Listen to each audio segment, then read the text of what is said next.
enchantée et merci de nous recevoir. Donc vous avez trois tas d'enveloppes, comme je vous ai dit avant. Un qui parle plus de l'animation et de votre travail en général en tant que réalisateur. Un qui est sur le film que nous avons vu, donc Le Pharaon, le Sauvage et la Princesse. Et un sur Kirikou. Donc choisissez n'importe quelle enveloppe. Oh bah, je vais prendre l'actualité. Allez-y. J'ai l'impression d'être au César. Pourquoi la conteuse ne réapparaît pas à la fin de la dernière histoire? Parce que je ne veux pas. J'ai déjà eu cette expérience avec Prince et Princesse et les autres contes en silhouette. Je montre 3 amis qui font mon divin métier, qui inventent, qui se renseignent, qui dessinent, qui se déguisent, et ensuite qui passent sur scène et ils font une nouvelle œuvre dramatique. Et au début, j'avais pensé les retrouver tous les 3 en train d'examiner ce qu'ils ont fait, enfin de conclure entre eux. Et puis j'ai senti que c'était une très grosse erreur, qu'il allait rester dans l'histoire. Là, c'est un retour en arrière, la fête est finie, les lampions sont éteints, c'est pas bien, il faut résister. Et je préfère, dans le film, terminer par le beau couple, la musique, les bijoux qui scintillent. Ils sont enlacés. C'est comme ça qu'il faut rentrer chez soi pour rêver. Et je ne veux pas avoir la complaisance d'examiner ce que je viens de faire.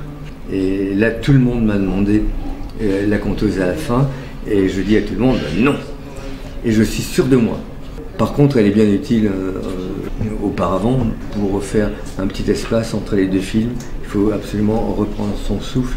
Et je ne veux pas coller 2 films l'un après l'autre, parce que chaque film, on a tout donné, et chaque film est un film autonome, comme un long métrage, et l'autre c'est autre chose. Parmi ces 3 histoires, laquelle est votre préférée? Alors on me pose souvent cette question pour toute ma production, et on la pose tout le temps, ce qui fait que j'ai une très bonne réponse, parce que j'ai des répétitions. Je suis un bon père. Tous mes enfants, je les ai voulus. Pour tous mes enfants, je me suis décarcassé. Je suis content de tous mes enfants, je suis content qu'ils existent, je suis content de les avoir faits. Je veux en faire d'autres. Mais j'ai pas de favori, il n'y a aucune raison. C'est une belle réponse. Merci. Et on entendra votre voix, s'il vous plaît. Ah ben non, vous n'avez pas de micro. Ah si. Si. 3e. Qu'est-ce qui vous a donné envie de faire le film? Je venais de faire Dîner à Paris, qui était un gros travail, un travail lourd, parce qu'il parlait de la maltraitance des femmes et des filles par les hommes. Et j'avais envie de changer complètement d'ambiance. Donc j'ai laissé tomber un truc lourd qui est un peu opéra, qui avait aussi tout le brillant de Paris en 1900, et de revenir à des chansonnettes. Mais des grosses chansonnettes, parce que ce sont plutôt des moyens métrages que des courts métrages. Donc je prends quand même le temps de m'étendre. Et ça, c'est très agréable de faire ça, parce que chaque histoire a une durée idéale. Il y en a qui durent 3 minutes et c'est parfaitement satisfaisant. 3 minutes, c'est le temps d'une chanson. Une chanson, c'est parfaitement satisfaisant. D'autres un peu plus, d'autres un peu plus. Et souvent, pour faire un long métrage, 1h30, on prend un moyen métrage qui aurait été brillant, on les tire et ça devient un mauvais long métrage. Et ça, je ne veux pas le faire. Et mes 3 histoires ont exactement le temps qu'elles voulaient mettre. Et ça me fait 1h20, je crois. Et je sens que mes histoires en 20-30 minutes sont efficaces. Il n'y a pas un moment où la tension se relâche, où il y a un mot de trop.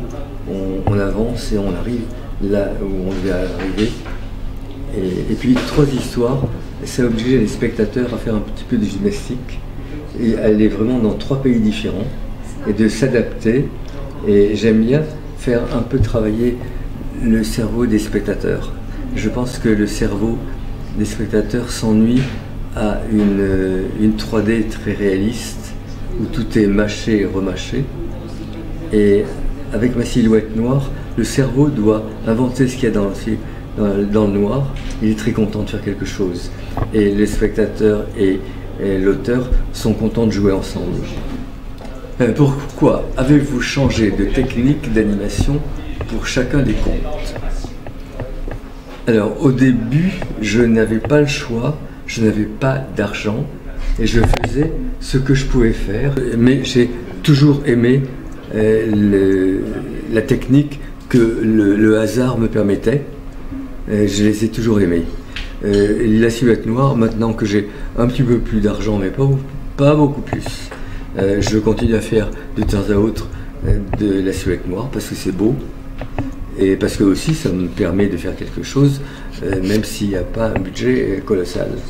Il faut dire aussi que ma vie a été d'abord pénible pendant la moitié de ma vie, où l'animation n'était pas à la mode, et où on devait passer par la pellicule, par la caméra coûteuse, par le laboratoire, par l'achat des pellicules, par le laboratoire qui tire le négatif, qui développe le négatif, puis tire en positif, puis le renvoie, puis on visionne ce qu'on a fait il y a un mois et on essaie de se rappeler comment on a fait et on refait ce qui n'est pas bon. Donc ça c'est ce que j'ai fait avant Kirikou. Avant Kirikou, j'étais essentiellement un artiste qui n'y arrivait pas, quelqu'un qui voulait se tuer au travail mais qui n'avait pas accès aux outils. À partir de Kirikou, j'ai eu accès aux outils, donc j'ai voulu essayer tous les outils. Donc j'ai essayé la chose totalement inconnue par moi, les pantins 3D. C'est Azur et Asmar. Ça m'a beaucoup plu, je n'avais pas eu de problème. Là tout à coup je ne savais pas tout faire. Avant Kirikou je savais tout faire. Mais là la 3D, j'étais dépassé, mais j'étais avec des gens qui parlaient la même langue que moi en fait. On n'a jamais eu de problème à communiquer. Et ça m'a beaucoup plu. Avez-vous une affection particulière pour l'animation 2D? En fait, j'aime tout. J'ai beaucoup aimé la 2D, j'ai aussi aimé le papier découpé, l'animation sous caméra. Clic, clic, clic, clic, clic, clic, clic, clic. Le bricolage avec des petits bouts de papier. Le papier qu'on voit, l'éclairage de côté, ça me plaisait beaucoup. Mais l'animation 3D, enfin il y a aussi l'animation 2D sous caméra, qui est du trapèze sans filet. Et il y a aussi l'animation 2D numérique. Et le numérique, c'est merveilleux, ça facilite tout. Ensuite, l'animation 3D à l'ordinateur, ça me plaît beaucoup aussi. Mais j'aime bien la simplicité de l'ombre chinoise, des pantins plats et du noir. Ça me plaît bien, mais j'aime aussi faire des choses extrêmes avec la 3D. J'ai fait une belle fille, un beau garçon, et ils peuvent tourner la tête et ils restent beaux. Je vais aussi leur mettre des bijoux, ce qu'on ne peut pas faire en dessin animé, parce qu'on ne peut pas refaire tous ces bijoux et les colorier exactement, on n'y arrive pas. Alors à chaque fois qu'on me demande vous voulez ça ou ça, je dis toujours je veux les deux. Non mais c'est une bonne chose. Et c'est vrai, j'aime changer.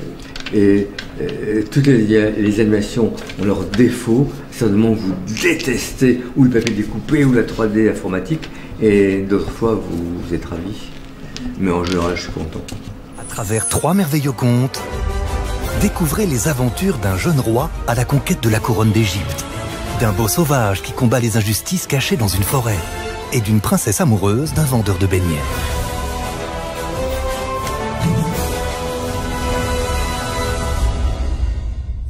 C'est quoi le titre? Le pharaon, le sauvage et la princesse de Michel Oslo, le 19 octobre au cinéma. Bien, au revoir.